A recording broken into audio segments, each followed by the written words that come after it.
Hello, welcome to ई ज्ञान। चलिए आज हम लोग open circuit test and short circuit test पर एक न्यूमेरिकल सॉल्व करके देखते हैं। क्वेश्चन का स्टेटमेंट क्या है वो देख लें पहले।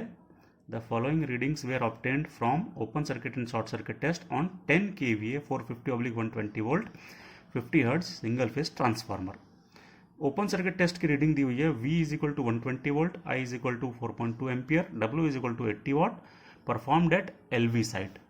शॉर्ट सर्किट टेस्ट के लिए दिया हुआ है V is equal to 9.65 volt, I is equal to 22.2 ampere, W is equal to 120 watt, performed at HV site. Calculate approximate equivalent circuit constants referred to primary site. तो इस प्रकार से question है। ये जो क्वेश्चन है ये है ओपन सर्किट और शॉर्ट सर्किट पर बेस्ड क्वेश्चन है और सबसे बेसिक क्वेश्चन है, इसलिए हम लोग इसको सबसे पहले कर रहे हैं। तो इसमें डाटा क्या दिया हुआ है, सबसे पहले दिया हुआ है कि 10 kVA 450/120 volt 50 hertz single phase transformer है। तो हमने लिख लिया है सबसे पहले given S is equal to 10 kVA और रेशियो जो दिया है वो 450/120 वोल्ट है, फ्रीक्वेंसी जो है वो 50 हर्ट्ज है। जो क्वेश्चन में दिया हुआ था 10 kVA, ये उसकी kVA रेटिंग होती है, अपन उसी को अपेरेंट पावर भी बोलते हैं, तो इसलिए अपन ने इसको S से शो किया है 10 kVA। और ये जो होता है S जो होता है वो S ही होता है V1 I1 या V2 I2 और इसकी वैल्यू दी है 10 kVA। ये जो दिया था 450/120 वोल्ट ये था रेशियो, जहां पर ये 450 है वो प्राइमरी साइड है और जो 120 है वो सेकेंडरी वोल्टेज है। फ्रीक्वेंसी तो 50 हर्ट्ज दी हुई है, वो सब जगह एक जैसी रहेगी। तो हमारा जो प्राइमरी है उसका वोल्टेज 450 वोल्ट है और जो सेकेंडरी है उसका वोल्टेज 120 वोल्ट है। तो जो हमारा प्राइमरी साइड होगा वो होगा 450 वोल्ट, क्योंकि देखिए यहाँ पर दिया हुआ है 450/120 वोल्ट, इसका मतलब है 450 वोल्ट का साइड जो है वो हाई वोल्टेज है और वो होगा प्राइमरी, और 120 जो है वो नीचे लिखा हुआ है, इसका मतलब है कि ये सेकेंडरी साइड होगा और ये लो वोल्टेज है। इन दोनों में से लो कौन सा है, 120 है, तो secondary voltage is 120 volt, that is low voltage side. तो ये हमारा हो गया हाई वोल्टेज, ये हो गया लो वोल्टेज, ये हो गया प्राइमरी, ये हो गया सेकेंडरी। ठीक है, तो primary high voltage, secondary low voltage. चलिए अब अपन लोग परफॉर्म करते हैं, कैलकुलेशन करते हैं ओपन सर्किट टेस्ट से। तो ओपन सर्किट टेस्ट से अपन क्या क्या निकाल सकते हैं। इसके पिछले वीडियो में मैंने जब ओपन सर्किट टेस्ट और शॉर्ट सर्किट टेस्ट को पूरा एक्सप्लेन किया था, तो वहां पर हम लोगों ने ये देखा था कि ओपन सर्किट टेस्ट को हम लोग कैसे एनालाइज करते हैं और शॉर्ट सर्किट टेस्ट को कैसे एनालाइज करते हैं। आप चाहें तो उसको रेफर कर सकते हैं, एक बार रेफर करिएगा तो आपको ये न्यूमेरिकल बहुत आसानी से बन जाएगा। ओपन सर्किट टेस्ट जो हो रहा है वो कहां पर हो रहा है, तो हमने क्वेश्चन में देखा था कि ओपन सर्किट टेस्ट जो है वो लो वोल्टेज साइड में हो रहा है, क्वेश्चन में ये दिया हुआ था। और लो वोल्टेज साइड जो है वो है सेकेंडरी, तो देखिए ये सेकेंडरी मैंने लिखा है, लो वोल्टेज साइड सेकेंडरी में है, लो वोल्टेज साइड सेकेंडरी में है। और वोल्टेज कितना दिया था 120 वोल्ट, तो ये अपन ने लिख लिया 120 वोल्ट।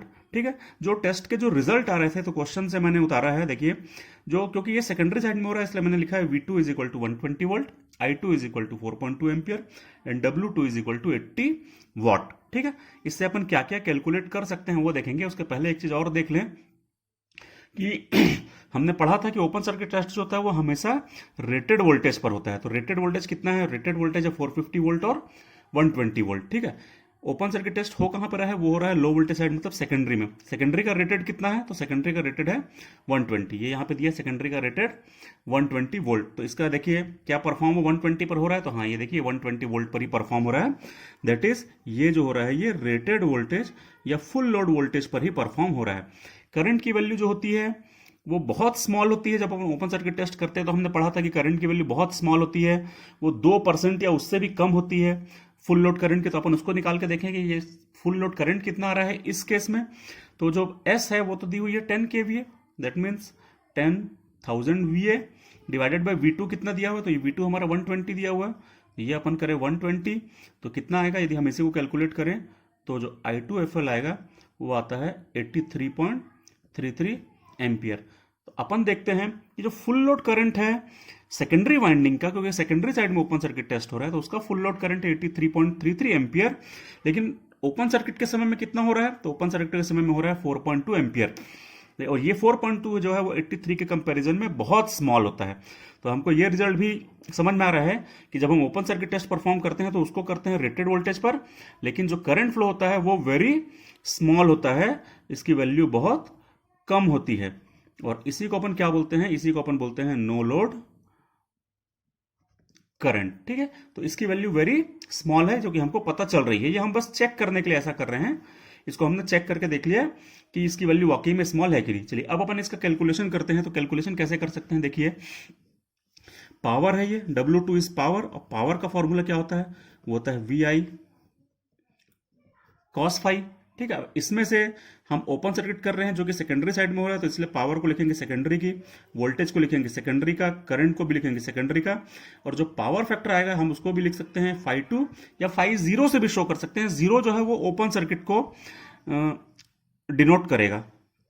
वैल्यूज को पुट करें, ठीक है, जब हम वैल्यूज को पुट करेंगे तो W2 की वैल्यू कितनी है, वो है 80, V2 की वैल्यू कितनी है, तो रख दें उसको 120, मल्टीप्लाइड बाय I2 की वैल्यू कितनी है 4.2, मल्टीप्लाइड बाय cos फाई हमको नहीं दिया हुआ है, तो अपन उसको सीधे cos फाई 2 ही रखें। अब यहां से अपन लोग निकाल लेते हैं cos फाई 2 कितना आएगा, वो आ जाएगा 80, ये डिवाइडेड बाय 120 मल्टीप्लाइड बाय 4.2, और इसकी वैल्यू को जब हम कैलकुलेट करते हैं तो cos फाई 0 की वैल्यू आती है 0.1587। ठीक है, ये आ गया हमारा cos फाई की value, that is no load power factor, ये कहलाता है नो लोड पावर फैक्टर। इसी को शो करते हैं cos फाई 0 से।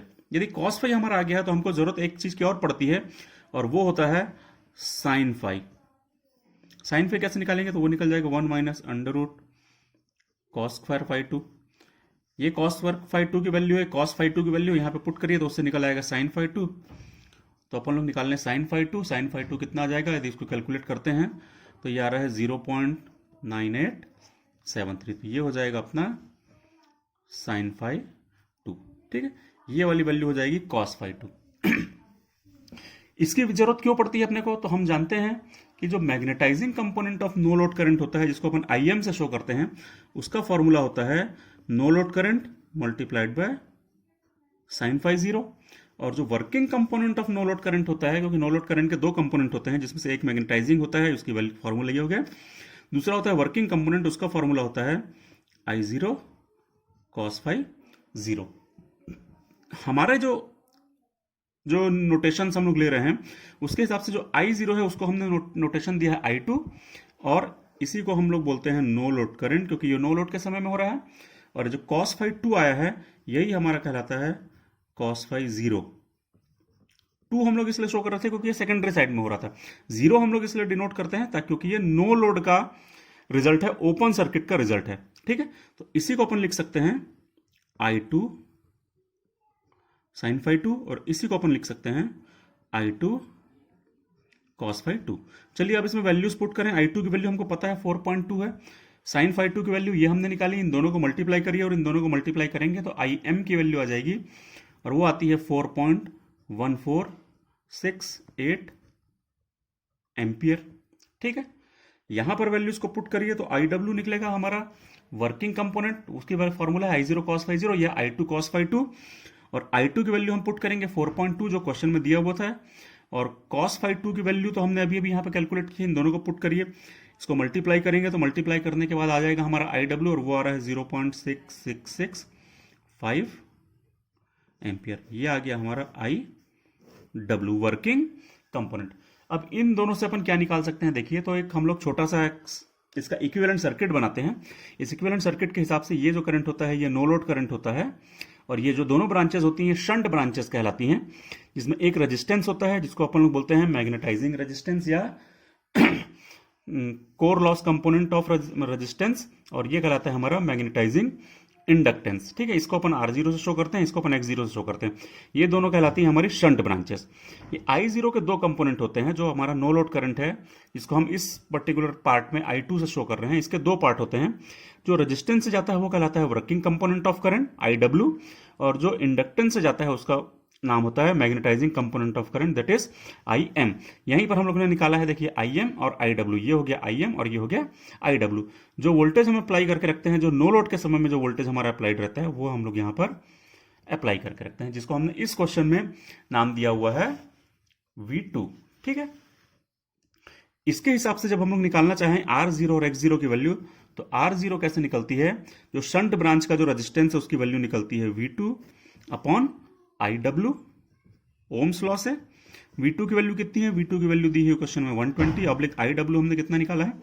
IW हम लोगों ने निकाला है 0.6665 और इससे जब अपन R0 कैलकुलेट करते हैं तो उसको एक बार डिवाइड करके देखिए कितना आता है। इसको डिवाइड करके देखने से आ रहा है 180.0342 ओम। ये हो गया हमारा resistance of shunt branch of equivalent circuit. इस इक्विवेलेंट सर्किट के शंट ब्रांच का ये रेजिस्टेंस हमने कैलकुलेट कर लिया। सिमिलरली यदि हमको X0 की वैल्यू कैलकुलेट करनी है तो X0 कैसे आएगा? वो आ जाएगा V2 अपॉन IM। फिर से एक बार ओम्स लॉ लगा दें। V2 की वैल्यू कितनी है? तो V2 की वैल्यू दी है क्वेश्चन में 120 ऑब्लिक IM हमने अभी अभी निकाला था थोड़ी देर पहले। IM की वैल्यू ये हमने निकाली है यहाँ पर 4.1468, उसको पुट कर दें 4.1468 पुट करें तो X0 की वैल्यू आ जाएगी और X0 की वैल्यू कितनी आ रही है? वो आ रही है 28.9379 ओम। ये हो गया हमारा X0। तो हमारा शंट ब्रांच का इंडक्टेंस भी निकल गया, मैग्नेटाइजिंग इंडक्टेंस जिसको बोलते हैं, और हमारा रेजिस्टेंस भी हमने फाइंड कर लिया। ये दोनों चीजें हमको फाइंड हो गई हैं। ये दोनों चीजें किस तरफ फाइंड हुई हैं? तो जिस तरफ हम लोग इस टेस्ट को परफॉर्म कर रहे थे उसी साइड हुई हैं। इस टेस्ट को हम परफॉर्म कर रहे थे LV side, that is secondary side में। तो ये दोनों चीजें जो परफॉर्म हुई हैं हमको फाइंड हुई हैं। ये चीज, ये जो हमको मिला है और ये जो हमको मिला है, both this are calculated on secondary side. ये दोनों चीजें सेकेंडरी साइड में हुई हैं, दैट इज LV साइड। ये LV साइड में हमको फाउंड हुई है। जबकि क्वेश्चन में हमसे क्या बोला था? क्वेश्चन में हमसे बोला गया था कि find in high voltage side. ठीक है, हमको इसको फाइंड करना है हाई वोल्टेज साइड में। क्वेश्चन में क्लियरली ये बताया गया था कि find the parameters of equivalent circuit in high voltage side. ठीक है, तो अपने को हाई वोल्टेज साइड में जब इसके पैरामीटर्स को फाइंड करना है तो हमको इसको हाई वोल्टेज साइड में सेंड करना पड़ेगा। और हाई वोल्टेज साइड हमारा कौन सा है? तो हाई वोल्टेज है हमारा प्राइमरी साइड। ठीक है, तो हमको रेफर करना पड़ेगा इन दोनों चीजों को हाई वोल्टेज साइड में। चलिए अपन इसको हाई वोल्टेज साइड में रेफर करते हैं। तो सबसे पहले मैं यदि R को हाई वोल्टेज साइड में रेफर करूं और उसको मैं कैपिटल R नाम दूं या R0 डैश नाम दे देते हैं, और डैश शो कर रहा है रिफर्ड टू अदर साइड।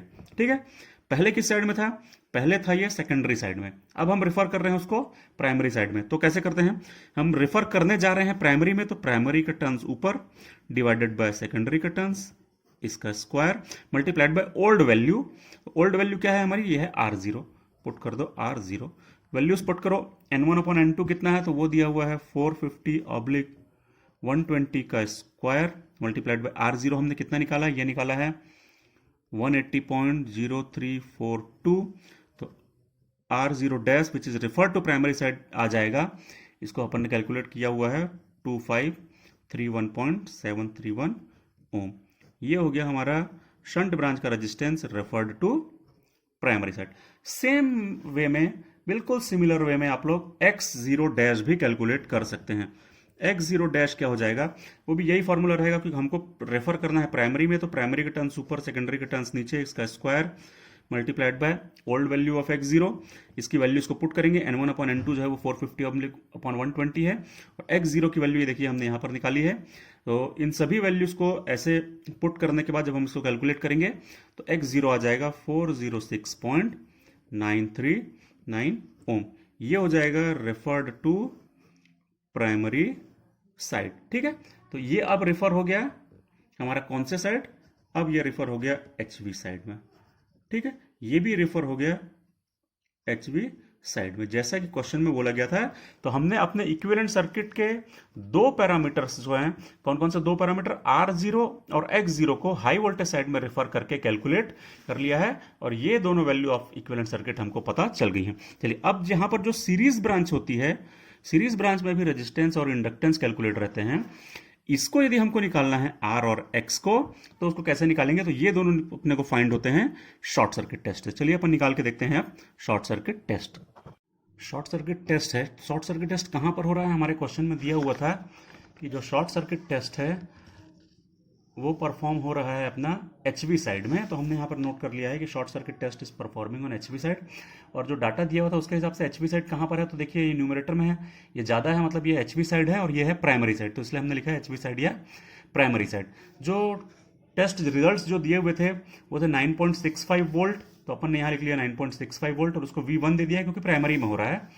उसके बाद आई दिया था 22.2 और W दिया था 120, तो वो हमने नोट कर लिया 22.2 एम्पियर और 120 वाट का वोल्टेज दिया हुआ था। जो हाई वोल्टेज साइड होता है, हमने मतलब जो हमारा शॉर्ट सर्किट टेस्ट होता है, ये हमेशा होता है रेटेड करंट पर, और उस समय जो वोल्टेज होता है उसकी वैल्यू बहुत स्मॉल होती है। तो अपन देखें कि जो हाई वोल्टेज साइड है उसका वोल्टेज कितना है, वो है 450 वोल्ट। तो क्या इस टेस्ट का जो वोल्टेज है वो उससे स्मॉल है, तो देखिए हाँ, उस टेस्ट का वोल्टेज जो है वो वेरी स्मॉल है ना। ये अपन चेक कर ले रहे हैं कि जो हमने थ्योरी में पढ़ा है क्या वो एक्चुअल में न्यूमेरिकल में भी वैसे ही है। तो रेटेड वोल्टेज जो है वो प्राइमरी साइड का रेटेड वोल्टेज है 450 वोल्ट, जबकि इस टेस्ट का जो वोल्टेज है वो 9.65 वोल्ट है, मतलब वेरी स्मॉल वोल्टेज में ये टेस्ट परफॉर्म हो रहा है। लेकिन क्या जो करंट है वो रेटेड करंट है, तो हमको जो टेस्ट में करंट दिया है वो 22.2 एम्पियर दिया है। रेटेड करंट निकाल के देखें तो कहां पर का रेटेड निकालेंगे, वो निकालेंगे प्राइमरी का, तो अपन ये प्राइमरी का रेटेड करंट निकाल रहे हैं। फॉर्मूला होता है S अपॉन V1। S की वैल्यू क्वेश्चन में दी थी 10 kVA, that is 10,000 VA upon V1 कितना है प्राइमरी साइड का, तो वो प्राइमरी साइड का V1 है 450, तो अपन कर दे 450, 10,000 अपॉन 450 वोल्ट, ये आता है 22.22 एम्पियर के आसपास अप्रॉक्सीमेट। और इस टेस्ट में कितना दिया है, तो देखिए इस टेस्ट में भी दिया हुआ है 22.2, मतलब ये रेटेड करंट पर ही परफॉर्म हो रहा है। ठीक है, तो शॉर्ट सर्किट टेस्ट कैसा हो रहा है, रेटेड करंट पे, ये हमने जस्ट चेक किया एक बार। और पावर कितनी दी है, 120 वॉट। ठीक है, चलिए अब अपन को ये जो डाटा दिया हुआ है इससे अपन सबसे पहले क्या निकाल सकते हैं, तो सबसे पहले अपन निकाल सकते हैं Z की वैल्यू। और Z कौन सा निकलेगा, रेफर टू प्राइमरी निकलेगा, क्योंकि सारे डाटा जो है वो प्राइमरी के दिए हैं। तो Z रेफर टू प्राइमरी क्या होगा, सिंपल सा Ohm's law, V upon I। कहाँ का V, प्राइमरी का V, करंट भी प्राइमरी का, क्योंकि प्राइमरी का Z निकल रहा है। वैल्यूज पुट कर दीजिए, 9.65 डिवाइडेड बाय करंट है 22.2, तो Z1 आ जाएगा। Z1 की वैल्यू कितनी आ रही है, तो वो आ रही है 0.4347 ओम। ये अपने को आ गया equivalent impedance referred to primary. अब हमको निकालना है R और X की वैल्यू। R कैसे निकलेगा, पावर दिया है, करंट दिया है, तो पावर का फॉर्मूला अपन जानते हैं, वो तो है I²R। ठीक है, W कौन सा, तो क्योंकि W1 दिया है, हम प्राइमरी साइड में कर रहे हैं इसलिए W1। करंट कौन सा, क्योंकि हम प्राइमरी साइड में कर रहे हैं इसलिए I1। तो रेजिस्टेंस कौन सा निकलेगा, वो भी प्राइमरी साइड का निकलेगा, तो हमको निकल जाएगा R1। अब R1 कैसे निकलेगा, तो देखिए R1 इज इक्वल टू हो जाएगा W1 upon I1 square. Put कर दीजिए वैल्यूज, 120 अपॉन I की वैल्यू है 22.2, तो 22.2 का स्क्वायर, और जब हम इसको कैलकुलेट करेंगे तो R1 की वैल्यू कितनी आ जाएगी, वो आ जाएगी 0.2435 ओम। तो equivalent resistance refer to primary आ जाएगा 0.2435 ओम। ये आ गया हमारा equivalent resistance refer to primary. चलिए अब अपन निकालते हैं रिएक्टेंस। तो रिएक्टेंस कैसे निकलेगा, तो रिएक्टेंस का फॉर्मूला हमको ऑलरेडी पता है, क्योंकि हम जानते हैं Z इज इक्वल टू होता है √R² प्लस X²। यदि अपन इस X को निकालना चाहें तो इसका फॉर्मूला क्या हो जाएगा, वो हो जाएगा √, इसी फॉर्मूले को थोड़ा सा अपन रीअरेंज करेंगे तो वो हो जाएगा Z² माइनस R²। ठीक है, X कौन सा, क्योंकि हम प्राइमरी साइड में कर रहे हैं इसलिए X1 होगा। Z कौन सा, Z1, और R कौन सा होगा, R1। Z1 की वैल्यू हमने अभी भी कैलकुलेट की थी यहाँ पर ये, और R1 की वैल्यू भी हमने यहाँ पे कैलकुलेट की है ये। इन दोनों वैल्यूज को पुट करिए, और इसको पुट करने के बाद जब अपन equivalent reactance refer to primary निकालेंगे निकाल करके देखें तो वो आता है 0.3601 ओम। तो ये आ जाएगा हमारा equivalent reactance refer to primary. ठीक है, क्योंकि ये टेस्ट हो रहा था एचवी साइड में, और एचवी साइड जो थी वो है प्राइमरी साइड, इसलिए इस टेस्ट से जो भी रिजल्ट आएंगे वो सारे के सारे ऑलरेडी रेफर्ड टू प्राइमरी ही आएंगे। तो ये R और ये जो X है ये दोनों हमारे निकलेंगे रेफर्ड टू प्राइमरी ही निकलेंगे। ठीक है, तो ये दोनों निकल गए हैं कैसे, रेफर्ड टू प्राइमरी। और हम लोगों ने जो इसके पहले निकाला था R0 और X0, जिसको हमने सेकेंडरी साइड में निकाला था, उसको हम लोगों ने रेफर ऑलरेडी कर लिया था प्राइमरी साइड में, और उसको प्राइमरी साइड में भी कैलकुलेट करके हम ऑलरेडी देख चुके हैं। तो इस प्रकार से हमको सारी चीजें जो भी इक्विवेलेंट सर्किट के जो भी पैरामीटर्स हैं वो सब के सब प्राइमरी साइड में रिफर होकर मिल गए हैं।